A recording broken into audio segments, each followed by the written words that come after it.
Good evening, bonsoir, and welcome to the Get French Football News Show. I'm Nathan Staples, and joining me this week, as always, is Eric Devine and Philippe Bargil to sift through all the happenings from the past week within French football. Before we dig into the talking points of the last 7 days, here's Eric with all your headlines. Thank you, Nathan. The biggest news of the week was, of course, Monaco and Paris Saint-Germain's participation in the quarterfinal of the Champions League.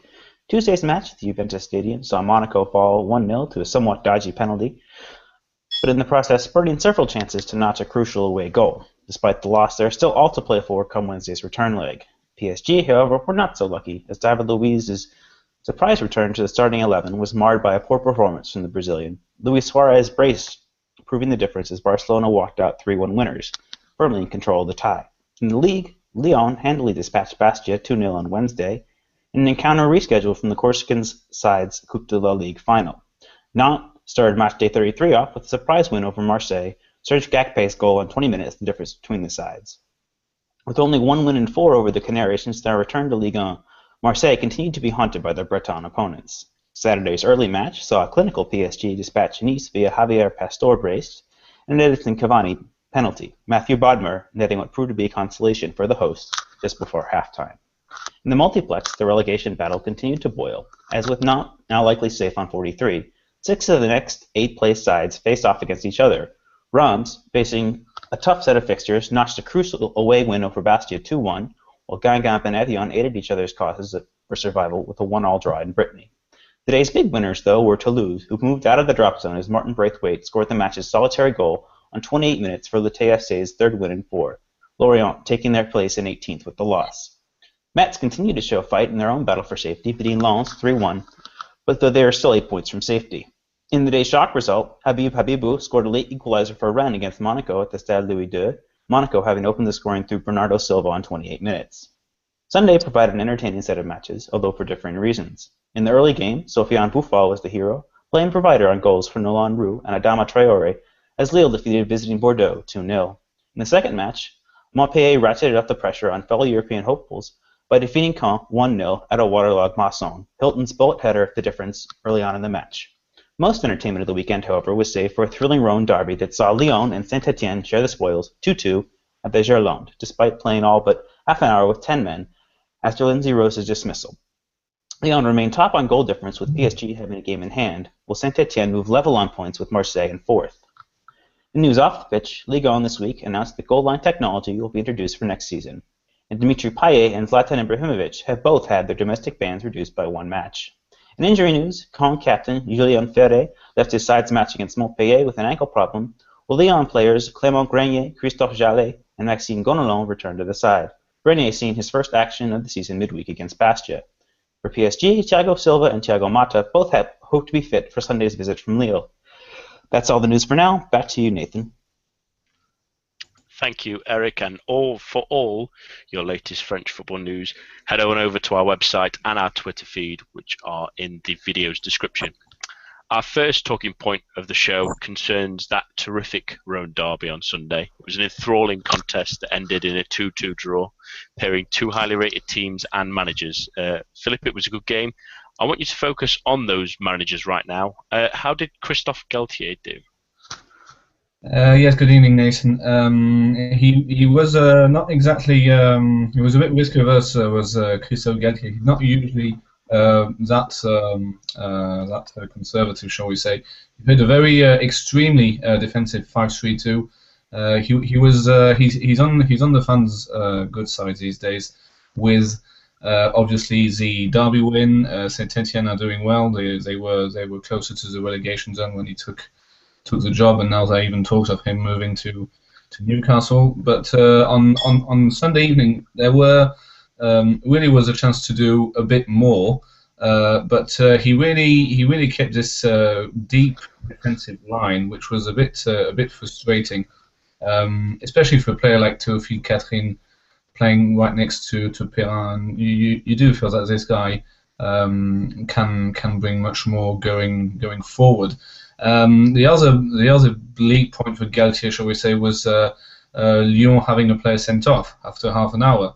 So Saint-Etienne were actually playing with a man up for 1 hour. So that's two-thirds of a game. So it was a bit disappointing not to be more adventurous from Galtier's part. Well, we'll move on to Hubert Fournier now, Eric. His Lyon side performed admirably, especially after going down to 10 men, really. Yeah, I think that was great. Fournier shows the right attitude. I mean, this kind of gumption to really go for it is rare. Most coaches would sort of pack it in, throw in the towel, if you will. But it's a derby game. They're at home, chasing the title, chasing Champions League qualification. And if you've got the players to do it, go for it. Gonalons drops back into central defense, taking Rose's place. You've got Corentin Tolisso and Jordan Ferri. They're willing to do the dirty work to let that front three of Ng, Lacazette, and Fekir do their thing. There was a bit of luck with Jallet's goal, but it seemed to even things out from the first half as Lyon had spurned quite a few opportunities. I think, on the whole, though, as well as they performed with 10 men, I would question his substitution pattern. It was a mistake to bring up Nabil Fekir. I think that the impetus really left Lyon's attack after Fekir's departure. He was easily the best player on the pitch. I personally, despite his goal-scoring record for the season, would have taken Lacazette off first. It was a somewhat indifferent performance from him. And while I agree that Yatara deserved a shot, he's looked much better over the past 6 weeks or so than he had earlier in the season. It just seems like all the energy goes out of the match with Fekir's departure, and I may not have even introduced Grenier either. I understand how his return is an emotional lift for the team. He'd been out all season until he had 30 minutes against Bastia midweek. But what you're getting with Grenier's introduction, that was a pretty big risk. There's a subtle shift of shape. You take Ferri off. Ferri and Tolisso, again, like I said, are doing the yeoman's work, if you will, to make sure that there aren't holes at the back with the front three being given that freedom to attack. And with Grenier just not being as mobile and hardworking as Ferri, that could have really gone wrong for Lyon. And I think that Fournier should probably count himself a little bit lucky that Saint-Etienne were unwilling to press the issue a little bit more once they had that man advantage. Yeah, and it was a terrific game in all honesty, and the points were shared in the end, which put Saint-Etienne level with Marseille with 5 games to go. Could they make a late charge for the Champions League, Philip? They're only 2 points away from Monaco on third. Yeah, they are, and looking at their fixture running, they have pretty winnable days. They're not playing against anyone of the top 6, except from Montpellier on Sunday, so the game is this Sunday at Geoffroy Guichard. Then they're playing Bastia away, Nice at home, Evian away, and Guingamp at home. And it really looks like winnable fixtures, but one has to ponder, is that going to be good for French football? We've got an absolutely massive game coming up between Marseille and Monaco, so 4th against 3rd. Both teams are extremely close. And Saint-Etienne really just only have teams who are avoiding the drop, like Bastia, who badly lost this weekend, as did Nice and Evian. And Guingamp's season is practically over. So they might sneak in. I think the fans would want maybe a bit more than the Europa League. They've been in the Europa League for 2-3 years now, and the fans will want European football, so the away trips and so on. But Champions League football would be obviously great for Saint-Etienne. It might happen. My gut feeling is that Monaco would stay there. Yeah, getting into European football full stop will be a good achievement for them, I think. As for Lyon, they go back to the top of the league on goal difference. Will they rue not getting the 3 points here when the season comes to an end, Eric? I think they could, but this is a 38-game season, 38-match season. I would point to other matches way before this. This is more than a creditable performance. This is arguably the best I've seen Lyon play an attack in quite a while. Other draws have been much worse. They drew away to Lorient recently. Or earlier in the season, they lost at home to Lens, and away to Toulouse. They lost to Nice a couple of weeks ago. This is still a tremendous team, and I do think that should they retain their squad, I think next season is probably a little bit more realistic for the title. Just with that game in hand for PSG, I really don't see, if we assume that's a win, it's against Metz for PSG, I really don't see Lyon making up the difference in the last 5 matches.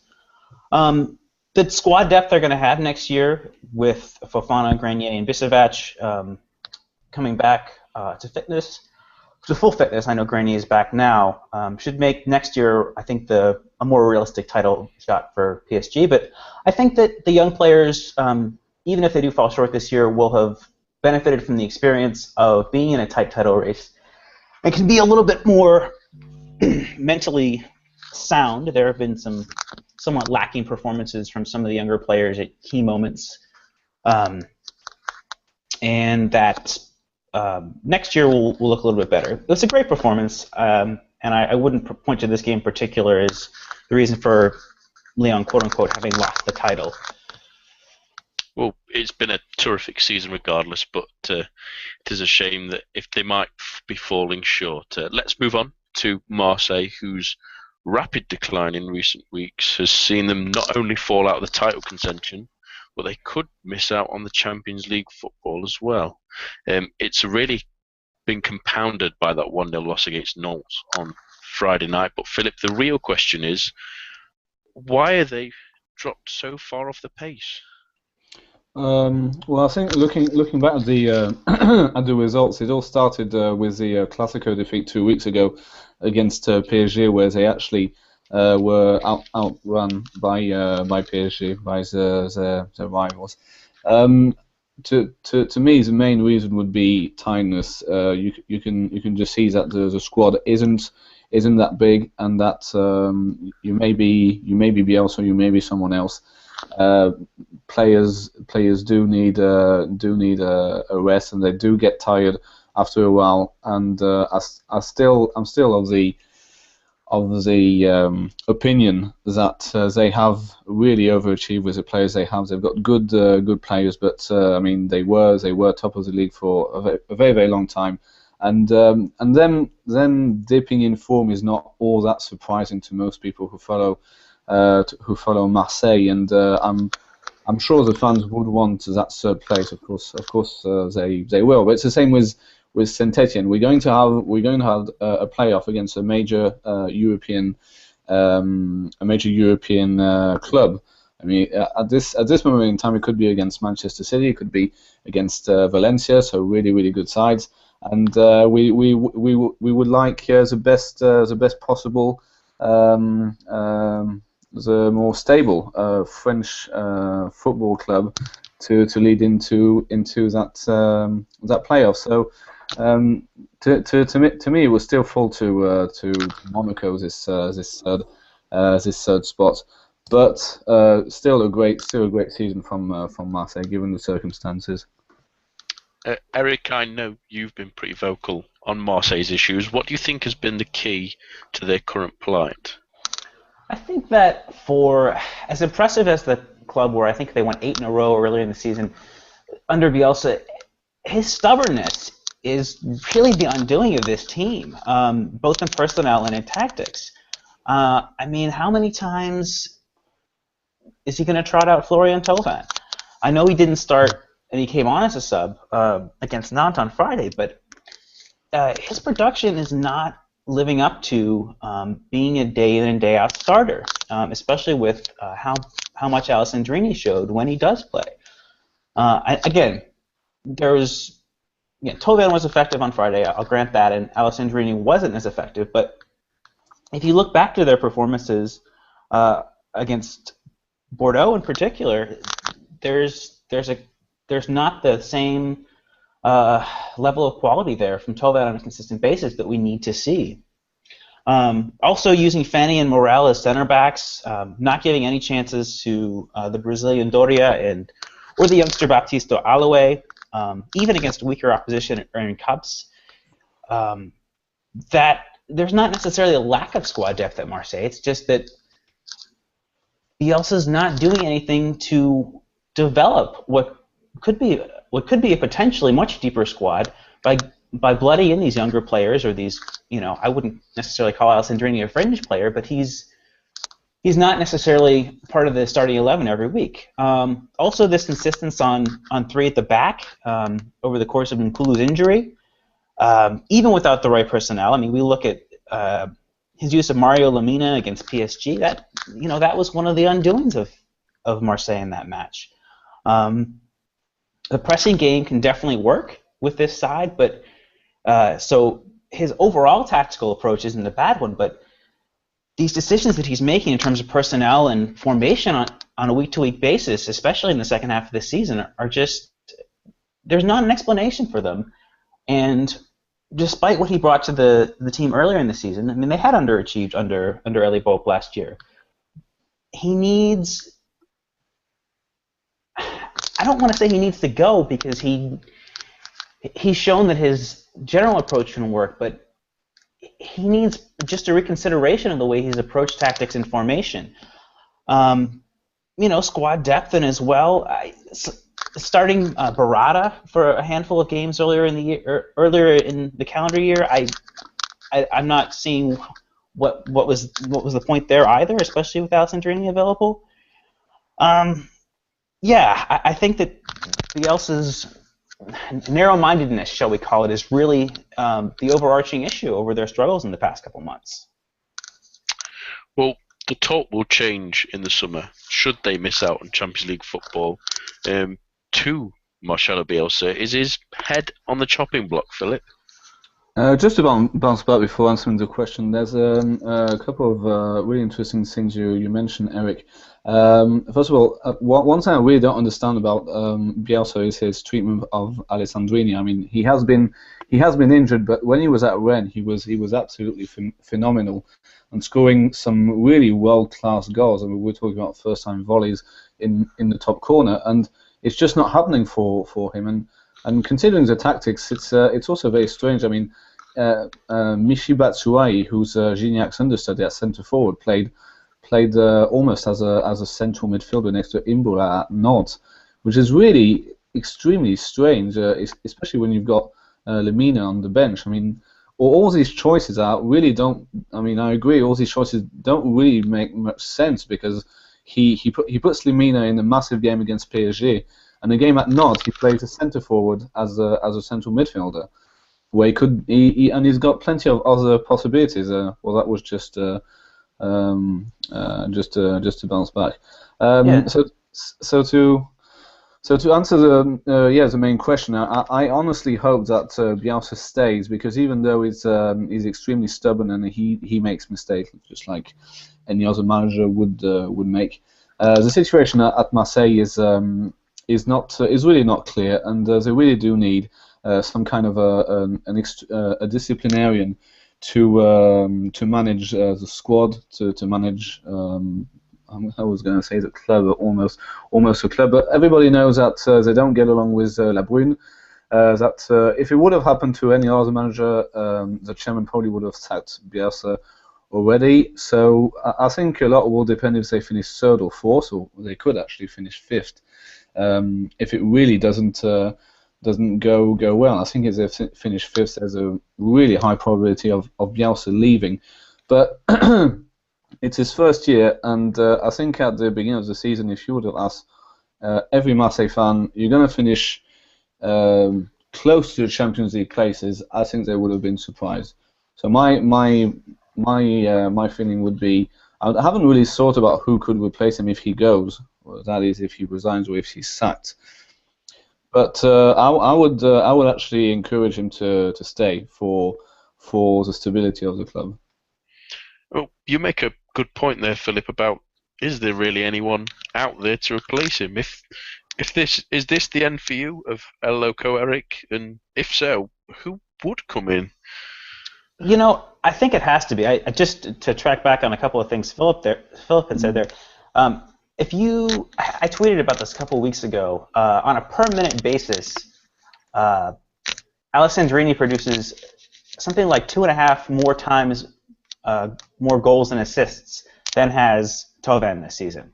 And that says it all. and again, the use of Batshuayi in central midfield, the reason that in the 4-2-3-1 that system is so effective as a pressing game is that Dimitri Payet is so willing to track back. It's not a lack of effort on Batshuayi's part. He's just not as mobile and as quick as a player, and he's unable to come in and fulfill that role. That's a great point. I didn't even think of that in terms of personnel. It really has to be the end of the line for Bielsa. He did well to get a lot out of these players, but they just seem to be tuning him out in terms of what's going on. It's a mental mistakes. It's on Fanny's part on Friday anyway. It's general preparation, and also I think that there really has to be recalibration at this point in the season on the expectations of Marseille fans. If we look at the development of Lyon, PSG aren't going anywhere, and how Monaco have kicked on, especially in the calendar year, can Marseille really have realistic expectations of placing ahead of any of these teams next year? Personally, I don't think so. And no matter who the manager is, it's going to be tough. If that being said, though, his pressing style has worked really well, and this might be a little bit of a reach. I'd love to see Jurgen Klopp come in. Give him a year or two to see if he can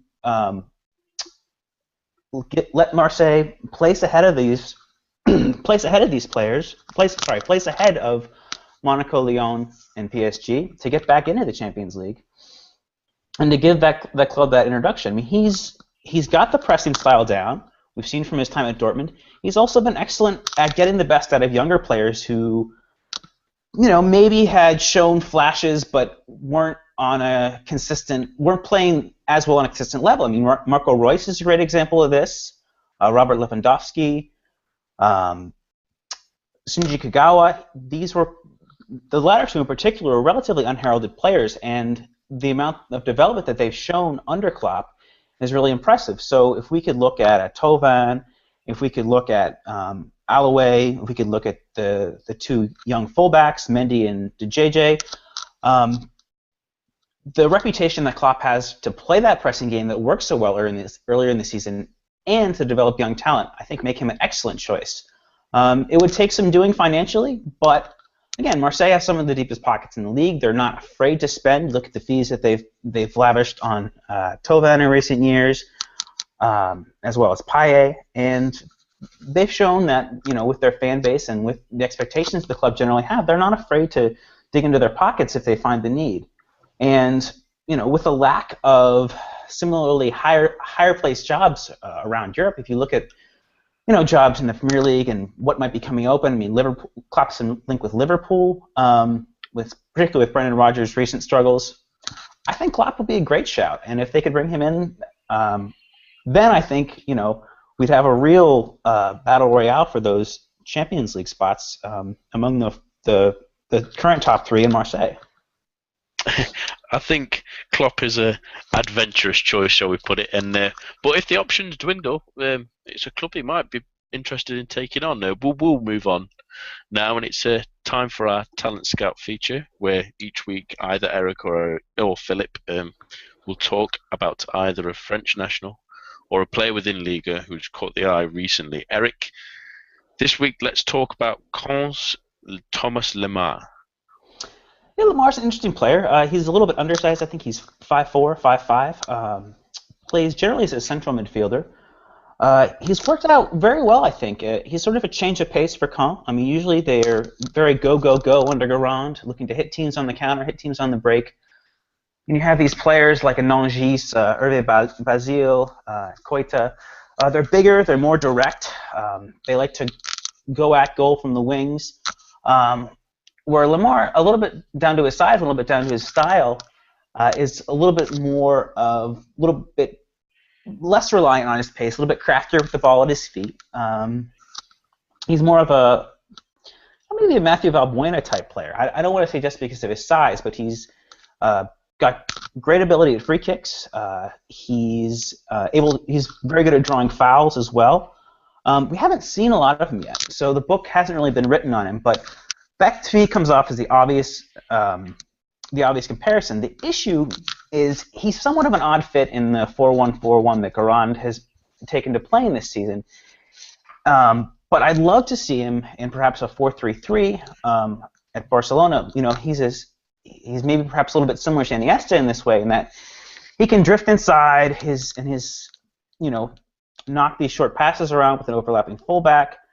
Because of his size, he's not going to be the kind of winger that gets to the byline and launches in a cross. So he's more going to be the kind of player who keeps the ball on the ground when in possession and allows play to link in that manner rather than bringing the ball over the top.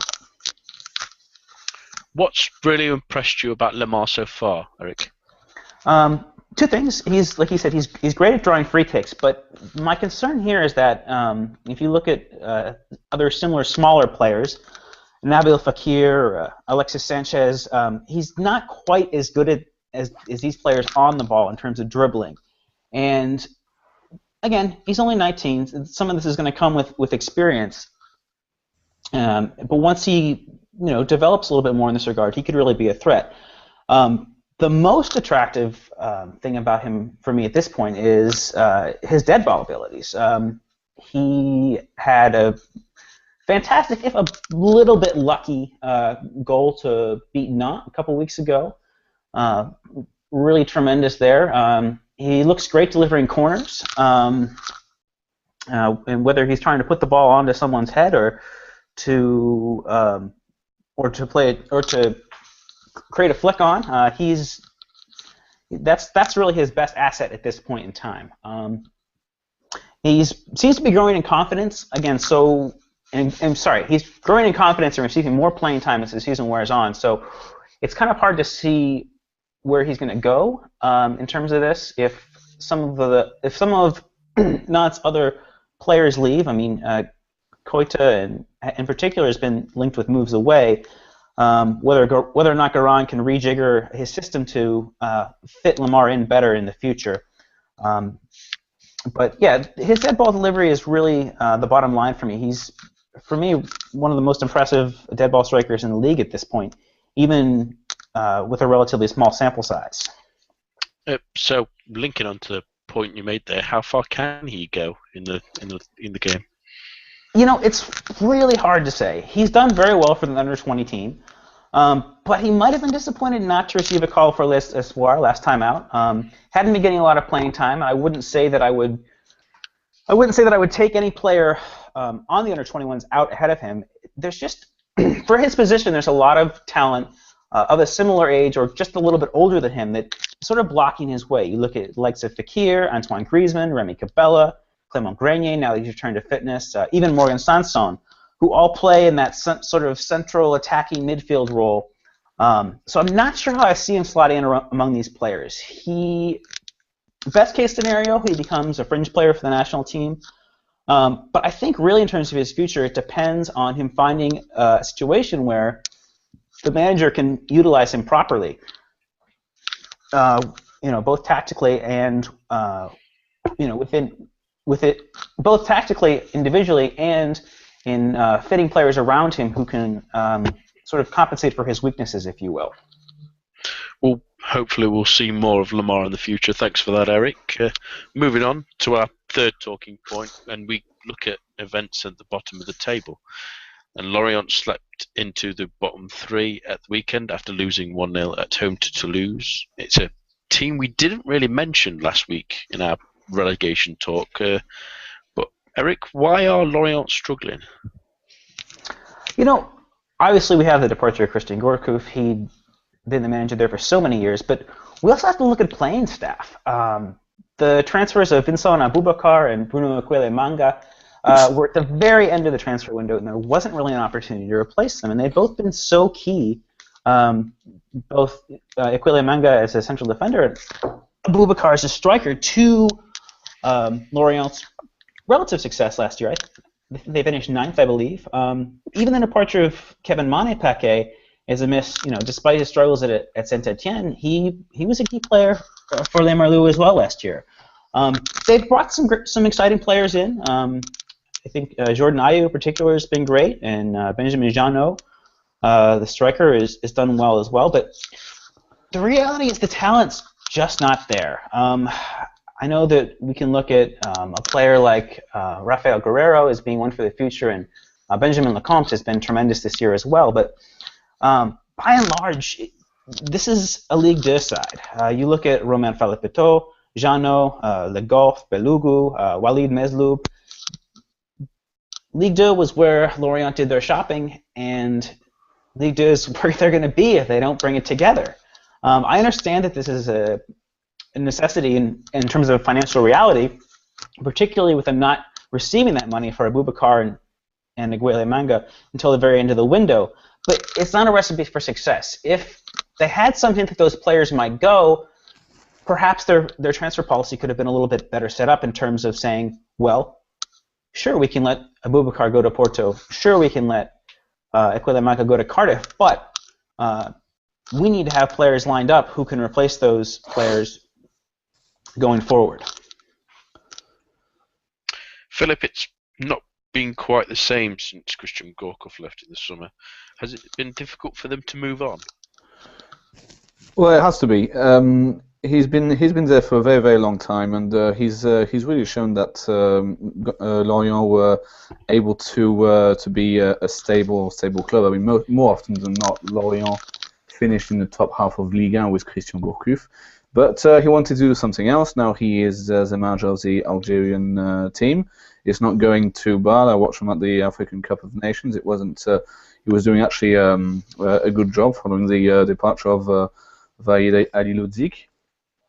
But I'm not sure. Yeah, I think this kind of season just happens at Lorient. If you look at their history, there's always a couple of seasons where they do well, and there's one season where it's not going that good enough. I still really can't see them going down. Although I hope you won't ask me who is going down, because after Reims win at Bastia, I honestly have no idea who's going to go down.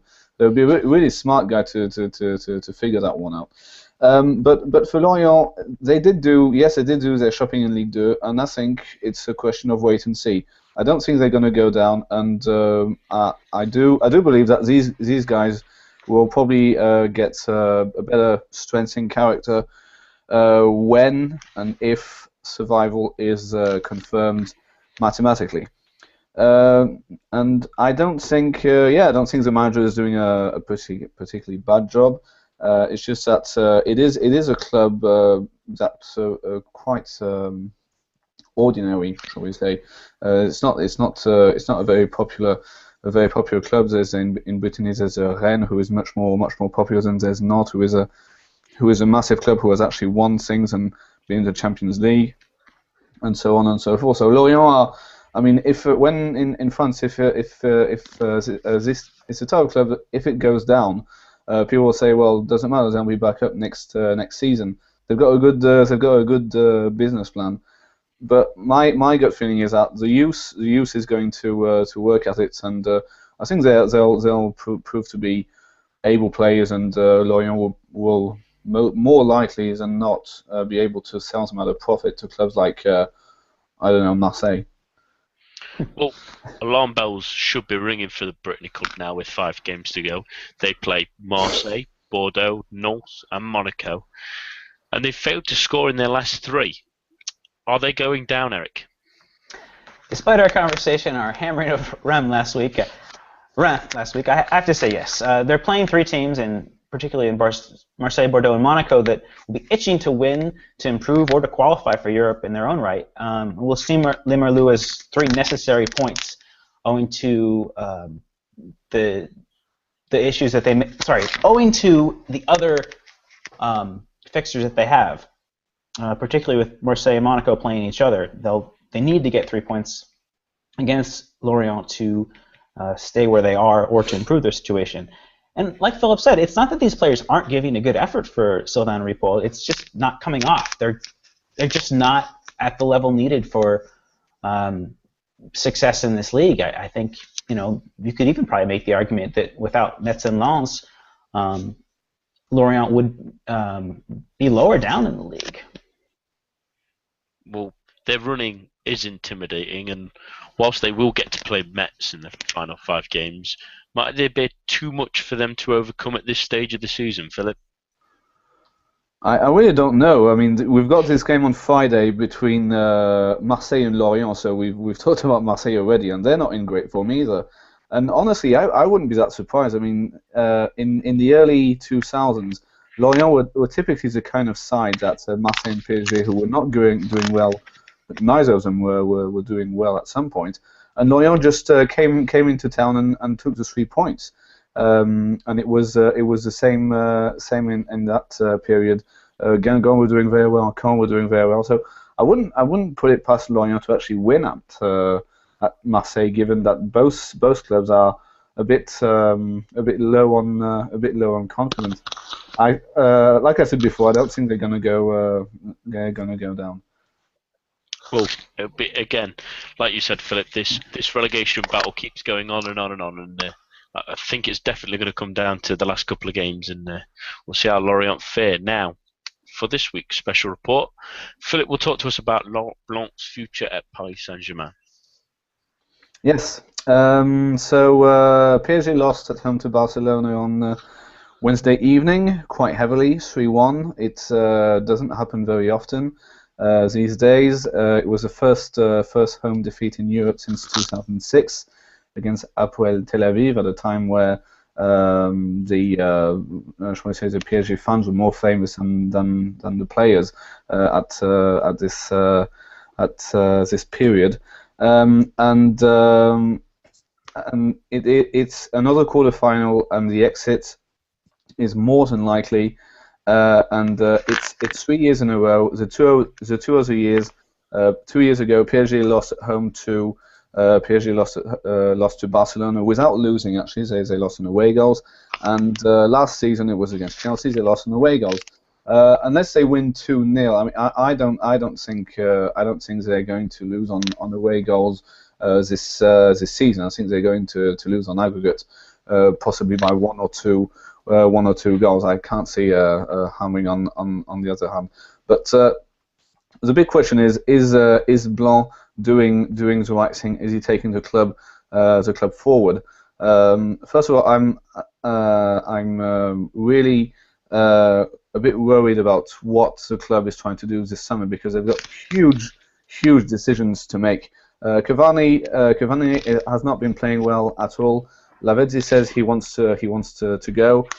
These two will probably leave the club this summer. They will need to be replaced.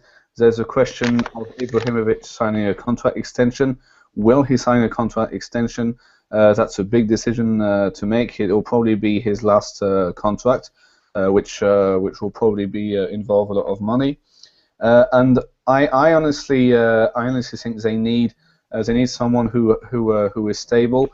And Blanc is heavily criticised in France. He is on course to win a domestic treble, so Ligue 1, Coupe de France, Coupe de la Ligue, which I believe he will. By the way, win the league and win the Coupe de France against Auxerre.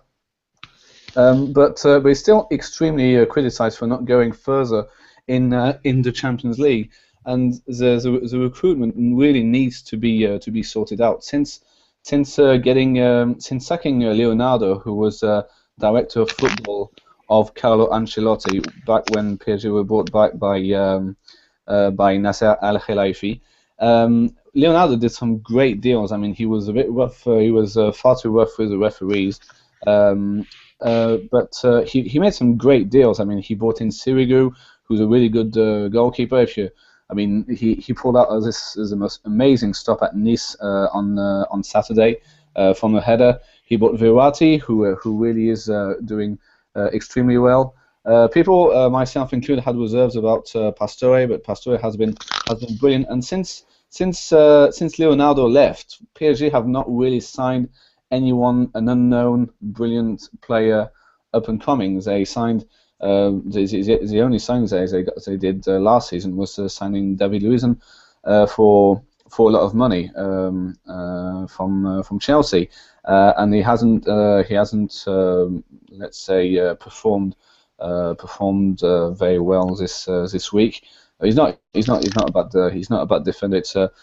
It was a good acquisition. It was probably a bit too expensive, but the point is, it's really predictable signings, and you do feel that there's no real study made between searching the players, what do the club need on the pitch, what is the problem, who needs to be sold, how, and there's also the question of financial fair play. And we always hear the same things in the papers. The club is not really unraveling new talent. I wouldn't be surprised if PSG's only signings would be Pogba and Di Maria, because we've been hearing about it in the news, in the news, in the media, for a year now, and those players will cost a real lot of money. I would personally like Pierre-Emerick Aubameyang to come back to the club, to come back to France. Sorry, he was at Saint-Etienne before. He can play as a false nine. He can play as a winger. He can really do wonders, and he'll probably get paid more at PSG than Dortmund. And then there's the change of strategy. Are PSG do they want to become like a big club like Bayern Munich, which means buying the best players of other clubs, and by that I mean maybe buying Alexandre Lacazette from Lyon, and that would be seriously put a dampen in the title race or title races in the future. So it's a big decision to make. Do they keep Blanc to keep this stability, or do they get someone else like Jurgen Klopp, which we mentioned before? And I honestly think Blanc should stay. And I think it's an interesting point you bring up, Philip. I still can't believe that in this day and age you can almost win a treble and still get sacked. Never mind, eh? Thank you very much for that. Now, No problem. we will talk a little about Toulouse and we talked a little about Toulouse last week in our relegation chat, but since then the Pink have swapped. The Pink have swapped Alain Casanova for Dominique Aribaget. They've won 3 of their last 4 and have jumped into 15th. Philip, what is Aribaget doing differently? So Dominique Aribaget is the ex-defender who has not played for a lot of clubs. He played for Rennes, a lot of games for Rennes, and a few games for Toulouse. He then had his coaching badges and was assistant manager from behind Casanova for a few years. And the thing he brought to the club when he was named manager was basically giving the young players their chances. I mentioned Yann Boudiger last week as the player to watch, and he's almost been the most important player of Toulouse since Aribaget came in, which is a great, which is really good managing. Then there's other few things, like he swapped the goalkeepers. He put Boucher in the reserves, and he gave Ahamada the number 1 spot back, because Ahamada was actually playing some really great football at some point, and he's keeping with his tactics. We're starting to get to see a trend in the formation. It's a diamond shaped 4-4-2, and it is working. And that win at Lorient was really massive. Looking at the looking at the fixture running, it does look quite good. I mean, they do have to play at Monaco but it really does feel like Casanova being replaced by Arribagé was not that big that bad a decision after all, and there have been some critics when that appeared. Eric, how clear was it that Toulouse needed new ideas? I think that it's pretty clear their defense has been the issue all season. I mean, they've lost 3-2 3 times, as well as drawing 3-3 with Caen. You add 5 points to their total, and this is a mid-table team, which is where they should be based on their playing squad. They've only conceded 4-4 under Arribagé. That's a great improvement. I think they conceded 52 goals to this point in the league, which is third bottom, with only Lens and Metz below them. But Casanova had struggled a little bit. You look at the playing squad, issues that he's had to deal with. I mean, this team has seen every year in the past 3 or 4 years players going to other clubs. You look even going back 3 years to Daniel Congre going to Montpellier. You also have Etienne Capoue, Ayman Abdennour, Serge Aurier, Franck Tabanou, Cheikh Mbengue. These are all regulars. They had brought in quite a few players, particularly not the most recent offseason, but the previous window. It's a financial reality in France. Players need to move on to bigger clubs. The clubs are forced to sell them to make ends meet because of the lack of TV money and fan attendances at some of these clubs as well. And I think that even with the sort of exodus over the past few years, there were still attacking players of good quality. You look at particularly Vincent Bagnér, and it's the defense that had been the issue. And now that Arribagé's got that sorted out, yeah, Toulouse are doing great. And I think that should they be able to continue on a similar path, developing these youngsters, with Bodiguet in particular is a good shout, that Toulouse should they survive, it's not a sure thing yet, continue to be the mid-table club that we've expected from the TSA in the last few years. Well, despite their current run, they are only 3 points above the bottom 3, Philip. Have they got enough to stay up now? Definitely. I'm pretty sure they won't go down. It wasn't looking good when they lost to Marseille 6-1. Just to bounce back on that goals conceded stat. So Toulouse have conceded 52 goals, which is the same amount as Lens, and the worst is Reims with 55, which probably justifies our last week's pessimism. But then they go and win at Bastia. No, Toulouse have a decent run in, and there's really no. It looks to have been turned around. There's a big issue. They were never really that bad at home at the stadium, but away from home they were just awful.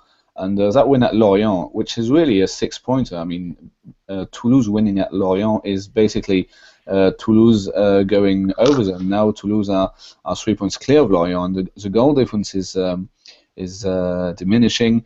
It used to be second worst in the league. Now it's not too far from Reims' goal difference. It's equal with Metz's goal difference. So things are picking up, and well, of course they need to keep at it. Otherwise, they'll probably go down if they think that they're home and dry. But right now, I think they've turned the corner and won't go in Ligue 2. Eric, we've discussed their running already, and it's pretty ideal with mid-table sides like Lyon, Guingamp, Nice, and Nantes to come. Should they get through that without too much hassle now? Yeah, I think so. I mean, you look at Lorient, Bastia, and Reims. They've all got much bigger problems, and Lille still have a hope of European qualification. If you look at Guingamp, Nice, and Nantes, they're all safe. They're on the beach, as it were. Yeah, Toulouse should definitely be safe. Right, and I think they probably will be now as well.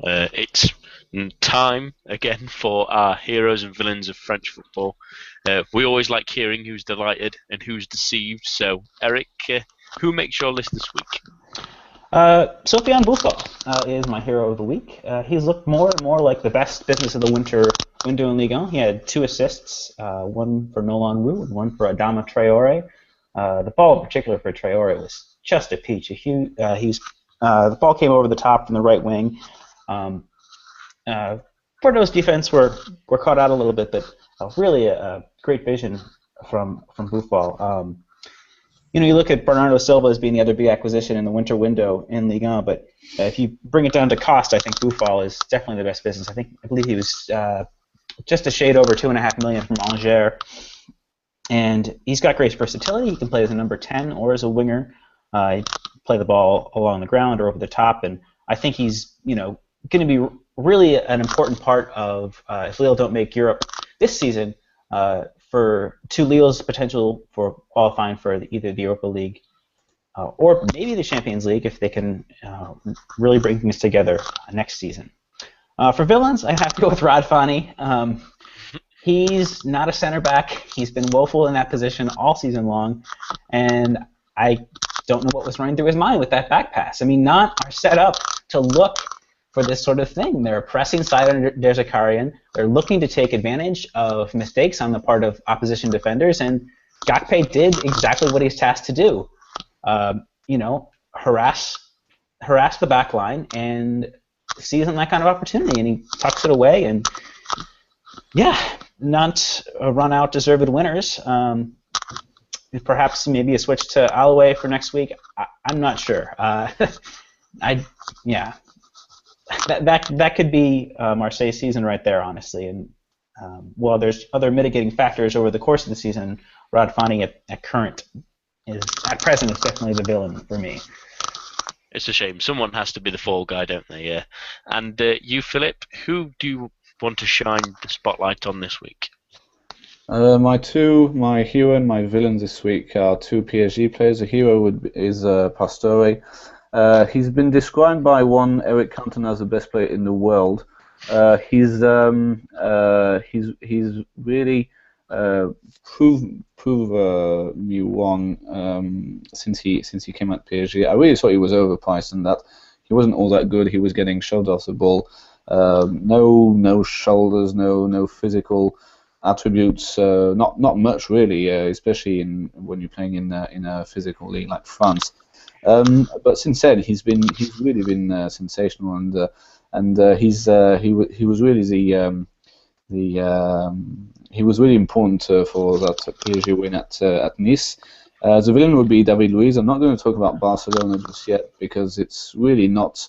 It probably wasn't a great idea to put it on the bench anyway, but. I can't really fault him. He just got injured and he had to play 70 minutes against Suarez. I mean, I doubt that David Luiz, fully fit, would do well against Suarez anyway. But it's just his performance against Nice. It just shows the lack of concentration of that guy, and which was really reminiscent of Thiago Silva's early in the season. But since the turn of the year, Thiago Silva has been absolutely outstanding. He just was absolutely he just got caught like a really inexperienced player at the back. Nice's goal was scored by Mathieu Bonnemer, an ex-PSG player, by the way, and he was the one holding the line back, and he actually played Bonnemer onside for the equaliser. If he had been a bit quicker, the goal would have been offside. I mean, he really didn't have a great game, so that's why he's my villain this week. Well, it moves us perfectly on to our final talking point of the night as we look forward as PSG head to Spain in midweek to take on Barcelona in the second leg of the Champions League quarter-finals. Barca take a 3-1 lead back to the Camp Nou. How can Paris turn things around, Philip? I don't think they can.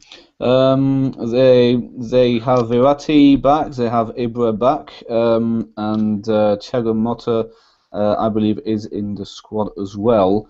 But PSG has never been have not been good in front of goal this season, and tomorrow evening they're going to have to be extremely good in front of goal. And I just can't see it. I just can't see them, first of all, dominating the midfield. I really thought that Barcelona's midfield, I was really impressed by Barcelona's midfield on Wednesday evening as the first leg win. But it just, and I just don't see, I see that how Verratti and Thiago Motta are going to improve stuff in midfield because Rabiot is far too young, let's face it.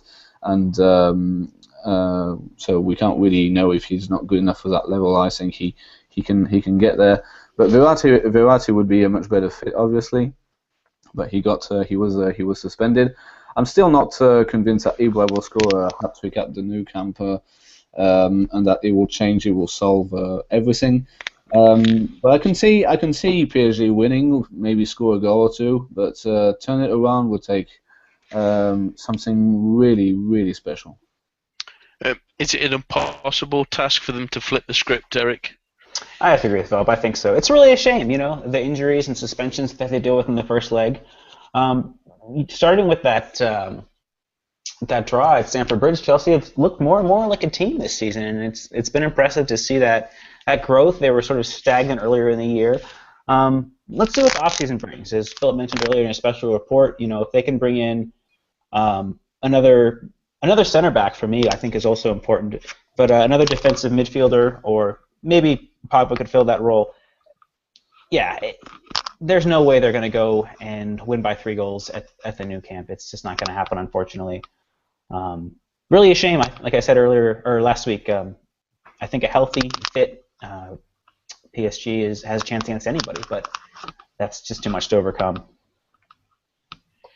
Well, we wish PSG all the best, and hopefully they can try and get something. But they aren't the only French team left in the Champions League. Monaco will head back to the Stade Louis II, having lost just 1-0 in Turin to Juventus. They impressed a lot of people with a solid display, Philip. Could they upset the apple cart in this one? You never know on that one. I'm much more optimistic on that one than on the PSG one. Obviously, with the result, the game on Tuesday was really. Actually started, I was really surprised because we talked about it last week, that there wouldn't be too many goals in it, and there wasn't. It was 1 goal, and what a great decision by the referee towards the penalty to Juventus. I think we can all agree it was a bit harsh.